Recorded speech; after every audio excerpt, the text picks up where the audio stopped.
সবাইকে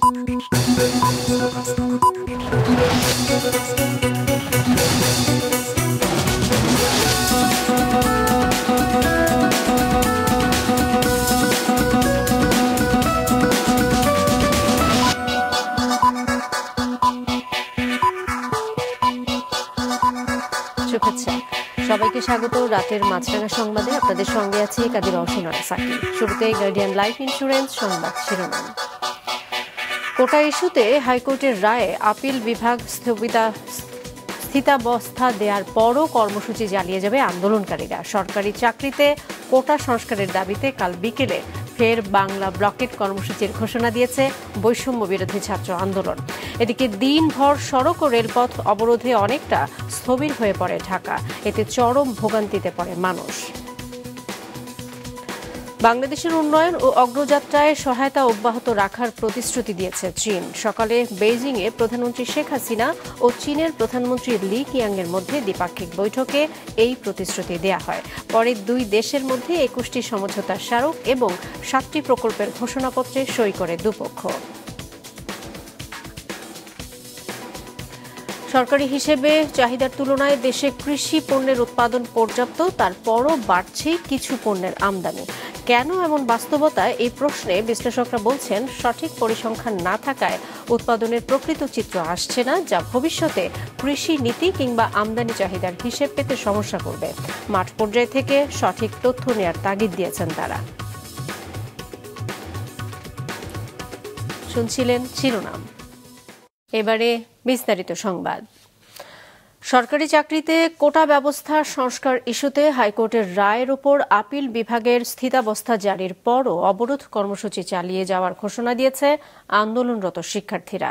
কাল বিকেল 3:30 থেকে রাজধানীর শাহবাগ সহ দেশের গুরুত্বপূর্ণ পয়েন্টে ফের বাংলা ব্লকেট ঘোষণা দিয়েছে বৈষম্য বিরোধী ছাত্র আন্দোলন।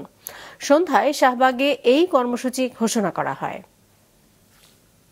আগামীকালকের কর্মসূচি বিকাল 3:30 থেকে বাংলাদেশের প্রতিটি আনাচে কানাচে, প্রতিটি রাজপথে, প্রতিটি রেল লাইনে শিক্ষার্থীরা বাংলা ব্লকেট কর্মসূচি অব্যাহত রাখবে। এর আগে দিনভর সারা দেশে রাজপথ ও রেলপথে অবরোধ কর্মসূচি পালন করেছে আন্দোলনরত শিক্ষার্থীরা। এতে অনেক জায়গায় যানবাহন চলাচল স্থবির হয়ে যায়, ফলে চরম ভোগান্তিতে পড়ে সাধারণ মানুষ। দাউদ হাসানের রিপোর্ট। সকাল 10টার পর থেকে শিক্ষার্থীরা জড়ো হতে থাকেন ঢাকা বিশ্ববিদ্যালয় কেন্দ্রীয় গ্রন্থাগারের সামনে। শিক্ষার্থীরা খণ্ড খণ্ড মিছিল নিয়ে জড়ো হন সেখানে। এরপর কলা ভবনের সামনে দিয়ে মহাসিন হল, ভিসির বাসভবন, টিএসসি ঘুরে শাহবাগের দিকে এগোয় মিছিল।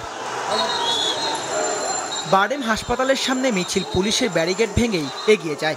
বাংলা মোটর, কারওয়ান বাজার, ফার্মগেট সহ রাজধানীর অন্তত 20টি গুরুত্বপূর্ণ পয়েন্টে অবস্থান নিয়ে যান চলাচল বন্ধ করে দেয় আন্দোলনরত শিক্ষার্থীরা। যতক্ষণ আপনি চোখ বন্ধ করে থাকবেন, তাছাড়া আপনি দেখতে পাবেন যে এটা বৈষম্য। আপনি দেখছেন এত% কোটা, তার উপর এখন প্রশ্ন ফাঁসের মতো একটা জিনিস আমরা দেখতে পাচ্ছি। আমাদের দাবি যতক্ষণ না মানা হবে, রায় যতক্ষণ না আমাদের পক্ষে আসবে, আমাদের আন্দোলন আরো বেগবান করা হবে। আমাদের অবশ্যই মূল্যবান সময় নষ্ট হচ্ছে, তবে আমাদের যে দাবিটা সেটা আরো মূল্যবান, আরো বেশি মূল্যবান। এটা বৃহৎ স্বার্থে দেশের জন্য, দেশের মানুষের জন্য আমাদের এই ত্যাগটুকু সাময়িকভাবে করতে হবে। এরই মধ্যে খবর আসে আপিল বিভাগ 4 সপ্তাহের স্থিতাবস্থা দিয়েছে হাইকোর্টের রায়ের উপর। এমন রায়ে তারা সন্তুষ্ট নয় উল্লেখ করে বলেন, কোটার বিষয়ে স্থায়ী সমাধানের আগ পর্যন্ত আন্দোলন চালিয়ে যাবেন। হাইকোর্ট ইতিমধ্যে তালবাহানা শুরু করছে, যে তালবাহানা বাংলার ঢাকা বিশ্ববিদ্যালয়ের ছাত্র সমাজ এবং বাংলার ছাত্র সমাজ কখনোই মেনে নিতে পারে না। এই কুঠাপথা একটা বৈষম্য, সেই বৈষম্যের অবসান ঘটার পূর্ব পর্যন্ত, যতক্ষণ না পর্যন্ত অবসান ঘটে ততক্ষণ পর্যন্ত আমরা রাজপথে আমাদের লড়াই, সংগ্রাম, আন্দোলন চালিয়ে যাব। আমাদের হাইকোর্টের কাছে কোনো এক্সপেকটেশনও ছিল না আসলে। আজকে যদি হাইকোর্ট যে কাজটি করতে, যে 18 পরিপত্র বহাল করে দিত, তারপর আমাদের যে কর্মসূচি সেটি চলতেই থাকতো। কারণ আমাদের যে দাবিটি, সেই দাবিটি আসলে নির্বাহী বিভাগের কাছে, এবং নির্বাহী বিভাগে একমাত্র আমাদেরকে রাজপথ থেকে পড়ার টেবিলে ফিরিয়ে নিয়ে যেতে পারে। এদিকে বাংলা ব্লকেট কর্মসূচিতে অচল হয়ে পড়ে রাজধানী। অনেকে পায়ে হেঁটেই গন্তব্যের উদ্দেশ্যে রওনা দেয়। একই দাবিতে রাজধানী ছাড়াও দেশের বিভিন্ন স্থানে সড়ক ও রেলপথ অবরোধ করে আন্দোলনরত শিক্ষার্থীরা। জাহাঙ্গীরনগর বিশ্ববিদ্যালয়ের সামনে ঢাকা আরিচা মহাসড়ক অবরোধ করে আন্দোলনকারীরা। সকালে খুলনা যশোর মহাসড়কের নতুন রাস্তার মোড় অবরোধ করে শিক্ষার্থীরা। অপরদিকে দৌলতপুরের শিক্ষার্থীরা বেনাপোল থেকে খুলনা রেলপথ অবরোধ করে। চট্টগ্রামে সকাল 10টা থেকে দেওয়ানহাট এলাকা রেলপথে অবরোধ করে শিক্ষার্থীরা। দাউদ হাসান, মাছরাঙা সংবাদ, ঢাকা। এদিকে দুপুরে প্রথম ও দ্বিতীয় শ্রেণীর সরকারি চাকরিতে মুক্তিযোদ্ধা কোটা পুনর্বহাল করে হাইকোর্টের দেওয়া রায়ের ওপর 4 সপ্তাহের স্থিতাবস্থা দেয় আপিল বিভাগ। প্রধান বিচারপতি ওবায়দুল হাসানের নেতৃত্বে আপিল বিভাগের পূর্ণাঙ্গ বেঞ্চ সকালে এ সিদ্ধান্ত জানায়। এ সময় আন্দোলনকারী শিক্ষার্থীদের ক্লাসে ফেরার আহ্বান জানান প্রধান বিচারপতি।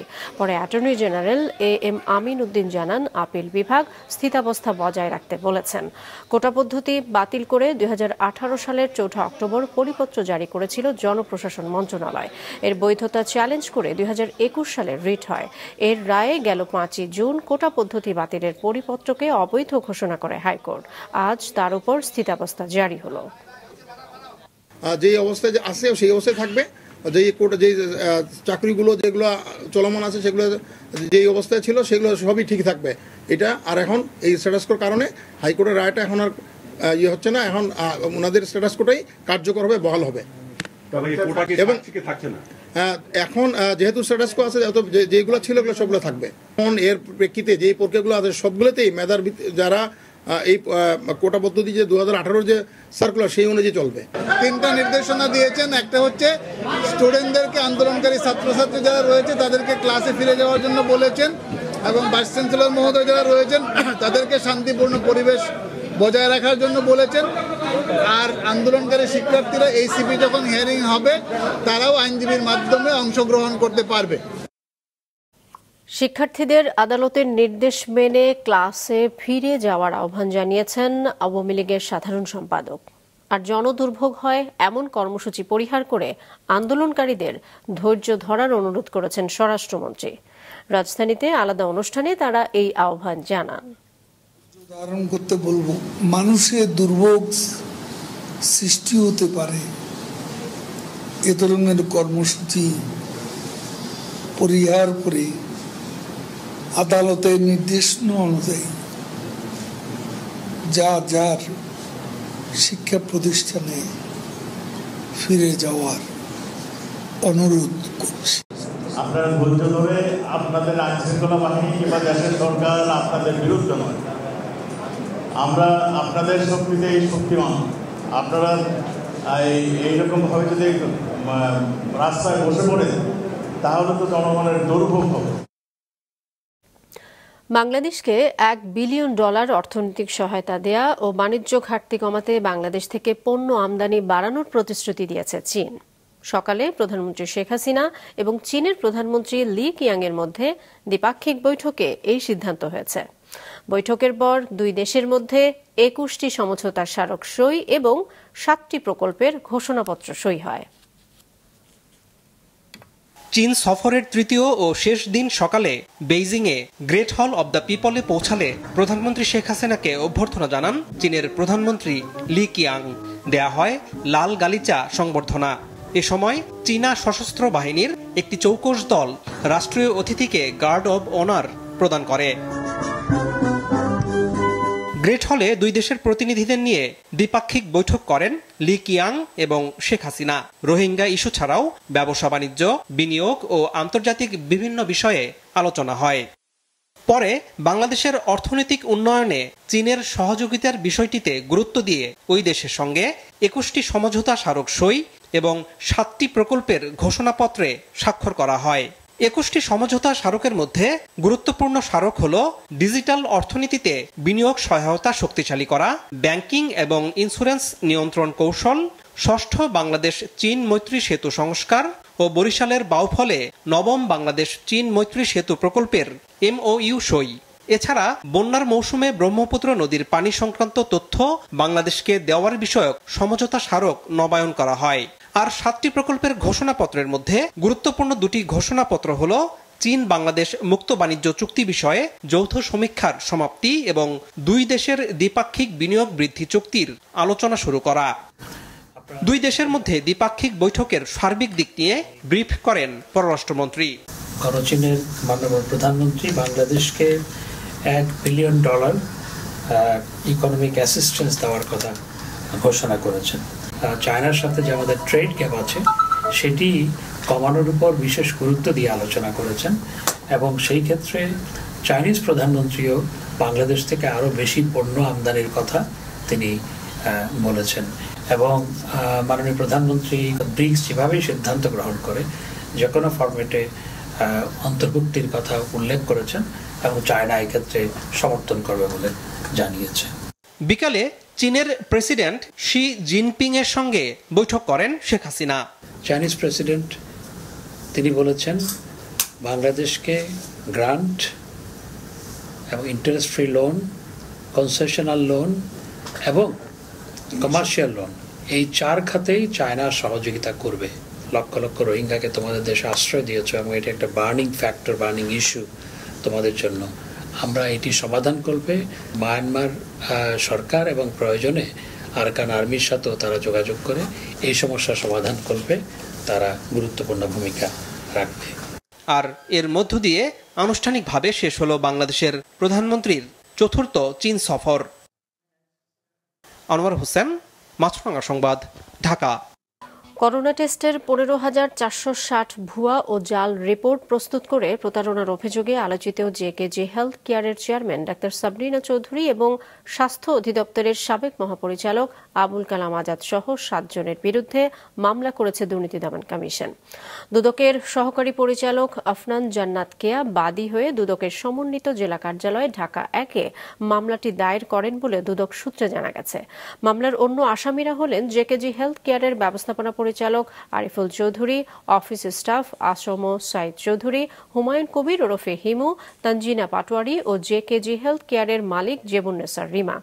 এজাহারে বলা হয়েছে আসামি ডাক্তার সাবরিনা জাতীয় হৃদরোগ ইনস্টিটিউটের কার্ডিয়াক সার্জারি বিভাগের রেজিস্ট্রার হিসেবে কর্মরত থাকাকালে অসৎ উদ্দেশ্য এবং কর্তৃপক্ষের বিনা অনুমতিতে তৎকালীন স্বাস্থ্য অধিদপ্তরের মহাপরিচালক ও অন্যান্যদের যোগসাজশে অভিজ্ঞতাহীন, নিবন্ধনবিহীন, ট্রেড লাইসেন্সবিহীন ওভাল গ্রুপের নাম সর্বস্ব প্রতিষ্ঠান জেকেজি হেলথ কেয়ারকে কোভিড-19 নমুনা সংগ্রহের জন্য অনুমতি পাইয়ে দিতে সহযোগিতা করেন।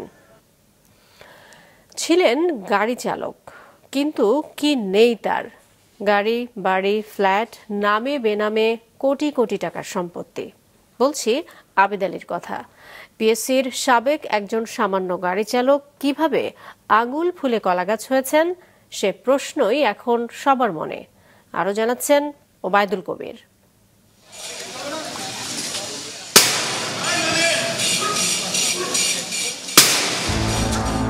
রাজধানীর মিরপুর শেওড়াপাড়ার ওয়াসা রোডে 10 তলা এই বাড়িটির গেটের তালা ভেতর থেকে লাগিয়ে দিয়েছেন নিরাপত্তা প্রহরী।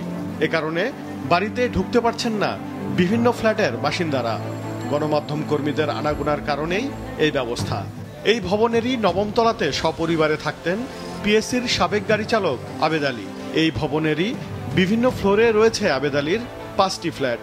5টা ফ্ল্যাটের দাপটে এখানে ত্রিকাই যেত না, 12 আছে কিনা এটা খুঁজলি পাওয়া যাবে। এই একটা পর একটা গাড়ি পাল্টাই নিয়ে আসতো, গাড়িতে তাক লাগবো, গাড়ি সরা, ভ্যান গাড়ি দূরে সর।